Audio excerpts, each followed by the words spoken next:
ओम नमो भगवते वासुदेवा।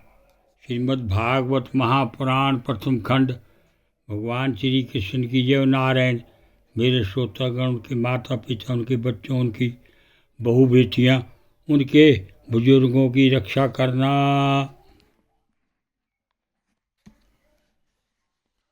वक्रतुंड महाकाया सूर्यकोटि समप्रभा निर्विघ्न कुरुदेव सर्वकार्येषु सर्वदा।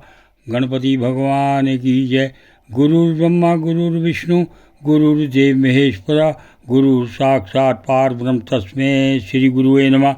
ब्रह्मदेव भगवान की जय, विष्णु भगवान की जय, शंकर भगवान की जय। या देवी सर्वभूतेषु शक्ति रूपेण संस्था नमस्तस्यै नमस्तस्यै नमस्तस्यै नमो नमः। माँ भगवती रक्षा करना।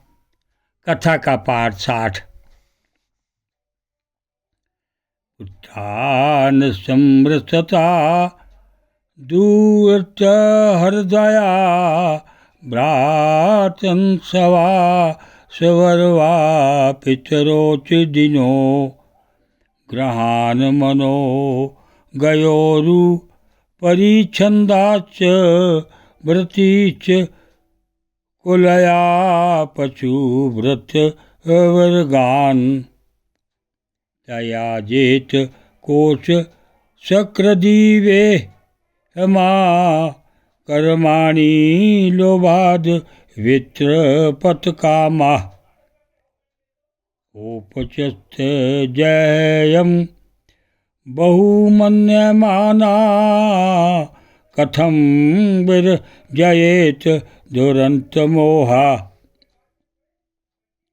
कुटुंब पोषाय एवियना निजायऊ रन बुधयतेरतबेहत प्रमता सर्वत्र तापगत्र यदु खी तात्मा निर्वदतेन स्वकुटुंब रामा वीतेषु नित्याभि निविष्ट चेता विद्यास च दोषम परिवितहरतो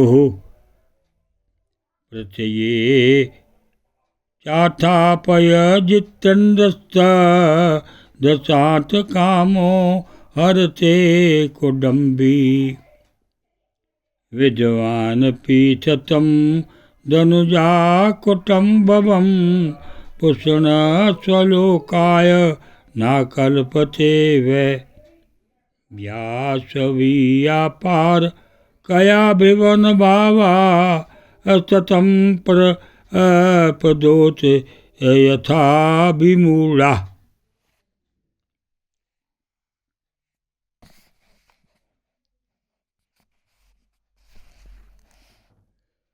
जो अपनी ससुराल मची गई हुई प्रिय पुत्रियों, पुत्रों, भाई बहनों और दीन अवस्था को प्राप्त माता पिता, बहुत सी सुंदर सुंदर बहुमूल्य सामग्रियों से सजे हुए घरों, कुल परंपरागत जीविका के साधनों तथा पशुओं और सेवकों के निरंतर स्मरण में रम गया है, वह भला उन्हें कैसे छोड़ सकता है जो जनेन्द्रिय और रसनेन्द्रिय के सुखों को ही सर्वस्व मान बैठा है, जिसकी भोग वासनाएं कभी तृप्त नहीं होती, जो लोभवश कर्म पर कर्म करता हुआ रेशम के कीड़े की तरह अपने को और भी कड़े बंधन में जकड़ता जा रहा है और उसके मोह की कोई सीमा नहीं है, वह उनसे किस प्रकार विरक्त हो सकता है, कैसे उनका त्याग कर सकता है। यह मेरा कुटुंब, इस भाव से उसमें वह इतना रम जाता है कि उसी के पालन पोषण के लिए अपनी अमूल्य आयु को गंवा देता है और उसे यह भी नहीं जान पड़ता कि मैं जीवन का वास्तविक उद्देश्य नष्ट हो रहा है। भला इस प्रमाद की भी कोई सीमा है। यदि इन कामों में कुछ सुख मिले तो भी एक बात है, परंतु यहाँ तो जहाँ जहाँ जाता है वहाँ वहीं दैहिक वैदिक दैविक और भौतिक ताप उसके हृदय को जलाते ही रहते हैं। फिर भी वैराग्य का उदय नहीं होता। कितनी विडम्बना है। कुटुंब की ममता के फेर में पड़कर वह इतना असावधान हो जाता है, उसका मन धन के चिंतन में सदा इतना लवलीन रहता है कि वह दूसरों के धन चुराने की लौकिक पारलौकिक दोषों को जानता हुआ भी कामनाओं को वश में ना कर सकने के कारण इंद्रियों भोग की लालसा से चोरी कर बैठता है।